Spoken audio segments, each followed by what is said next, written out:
triplex villas at Kollur, APR Projects. Bike scam విషయంలో మీ పేరు ఎందుకు వచ్చింది? మీ బంధువు సంతోష్ రెడ్డి గారి పేరు వచ్చింది ఎందుకు? నేను అదే చెప్తున్నాను. సంతోష్ రెడ్డి ఏం చేసింది లేదు, ఇంకొక రెడ్డి ఏం చేసింది లేదు దాంట్లో. మేము ఎందుకులేండి చిన్న చిన్న విషయాలను స్పందిస్తే ఇంకా నేను ఆల్రెడీ పోలీసులు 2 రోజుల కింద ప్రెస్ మీట్ పెట్టి చెప్పేశారు. ఎటువంటి రాజకీయ ప్రమేయం లేదు దీంట్లో. అంటే ఎందుకు మీ పేరు అంటించారు? ఇక్కడ జరుగుతూ ఈ ఏరియాకి ఆ బైక్స్ వచ్చాయనే ఉద్దేశంతో ఆ ఏరియా ఎమ్మెల్యే మీరే కాబట్టి ఊహించుకున్నారా? ఇప్పుడు మరి అంటే ఆ ఏరియా కాంగ్రెస్ ఎమ్మెల్యే కూడా ఉన్నాడు భూపతి రెడ్డి. అనేక బైక్లు అయినాయి. మరి భూపతి రెడ్డి ఇన్వాల్వ్మెంట్ కూడా బోధనలో కూడా అయింది. సుదర్శన్ రెడ్డి ఇన్వాల్వ్మెంట్ కూడా ఉందా? అసలు ఎందుకు అంటే వాళ్ళు మరి పోలీసులే చెప్పాలి. పోలీసులే చెప్పాలి. అది పోలీసులు ఖండించరు. ఎటువంటి రాజకీయ ప్రమేయం లేదు, రాజకీయ నాయకులు హస్తం లేదు. పాయింట్ 1.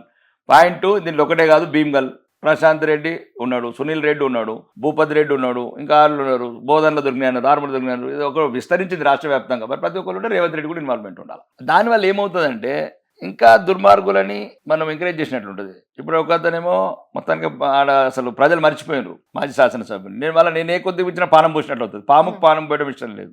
ఆ పాము మళ్ళీ నా ప్రజలనే కాటేస్తుంది. కాబట్టి ఆ పాముకు పానం పోయొద్దు అనుకుంటున్నా. ఇక ఇంకొకటి జీవితాంతము అదేమంటారు, ఇంకా విజయం అనేది ఆ జీవితంలో కనుచూపు చూడని వ్యక్తి. ఇప్పటికే 2 సార్లు ఓడిపోయాడు. ఇంకా నాకు తెలిసి ఇంకా 3-4 సార్లు ఓడిపోయిన తర్వాత కూడా ఇంకా అతను రాజకీయాల్లో గవే ఏవైతే చిన్న చిలిపి పనులు చేస్తున్నాడో చిలిపి పనులు చేసుకుంటూ ఉండాలి. మీకు ఇంకా ఏమేమి కావాలనుకుంటున్నారు? ఇంకా ఏం పెండింగ్ లో ఉన్నాయి ఆర్మూర్ నియోజకవర్గానికి సంబంధించి కానీ తెలంగాణ వ్యాప్తంగా కానీ మీ కోరికలు ఏంటి? ఒకటి, ఫస్ట్ ఆర్మూర్కి వచ్చే వరకల్లా 125 స్కూళ్ళలో బాత్రూములు లేవు, 191 ఉన్నాయి. నిండు అసెంబ్లీలో మాట్లాడిన శ్రీధర్ బాబు గారు త్వరలోనే మరి ఏందో ఆర్థిక ఇప్పుడు బడ్జెట్లు ఇస్తానన్నాడు. నేనేం అడుగుతలేను, పెద్ద పెద్ద కొడంగల్ లాగానో మధిర లాగానో నల్గొండ లాగా 1000 కోట్లు వద్దంటున్నాం. కనీసం పేద పిల్లలు చదువుకునే విద్యనన్నా కొద్దిగా మంచిగా ఇద్దాము. స్కూల్కి కావాల్సిన కొన్ని కంపౌండర్స్ కావచ్చు, రన్నింగ్ వాటర్స్ కావచ్చు, లేడీస్ కొన్ని ఇబ్బందికరమైన పిల్లలు ఉంటారు, ఎదిగిన పిల్లలు ఉంటారు, వాళ్ళకి ఇబ్బంది కాకుండా కొన్ని సౌకర్యాలు కల్పిద్దామని చెప్తున్నాను నేను. మౌలిక వసతులు గ్రామాలలో ఏముంటాయి మేడం?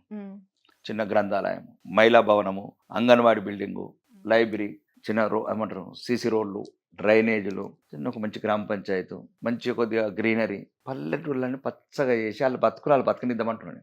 చిన్న చిన్న కోరికలు. డ్రైనేజ్ 5 లక్షలు పెడితే ఒక వీధి మొత్తం డ్రైనేజ్ అయిపోతుంది. 5 లక్షలు పెడితే ఒక వీధిలో సీసీ రోడ్ అయిపోతుంది. ఒక 20 చెట్లు పెడితే ఎట్లైనా గ్రామీణ ఉపాధి పథకం ఒక పథకం ఉంటుంది, 1000 కోట్లు స్పెండ్ చేస్తారు కేంద్ర ప్రభుత్వం. వాళ్ళతోనే చెట్లు పెట్టిద్దాం. పల్లెటూరు అంటే ఎక్కడ రూరల్ తెలంగాణ డెవలప్ చేద్దాం ఒక ఆలోచన. అంటే ఇదే పద్ధతి సేమ్ తెలంగాణ అంత వ్యాప్తంగా ఎక్కడ ఏ వనరులు ఉన్నాయి. ఫర్ ఎగ్జాంపుల్ ఆదిలాబాద్లో ఉంది కాటన్, ఇప్పుడు త్రిపుర అని ఒక తమిళనాడులో ఉంటుంది, మొత్తం టెక్స్టైల్ ఇండస్ట్రీ.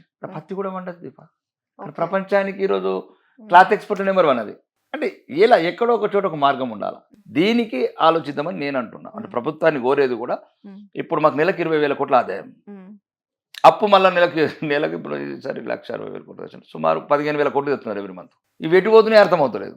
అట్లా దీన్ని ఎక్కడో ఒక చోట పేద ప్రజలకు కనీస అవకాశాలు, ఇట్లా సోమరిపోతులు చేసే స్కీములు కాకుండా వాళ్ళని కష్టపడి వాడు ఇంకొక 10 మందిని వాడు ఎంప్లాయ్మెంట్ ఇచ్చినట్టు తయారు చేద్దామని. అయితే అన్నిటికన్నా ముఖ్యం ఏంటంటే మనం వందే భారత్ ట్రైన్లో తిరిగినా సరే కానీ వాళ్ళు తిరిగేందుకు సైకిల్ మీద రోడ్డు మంచుకుంటామని నేను కోరిక.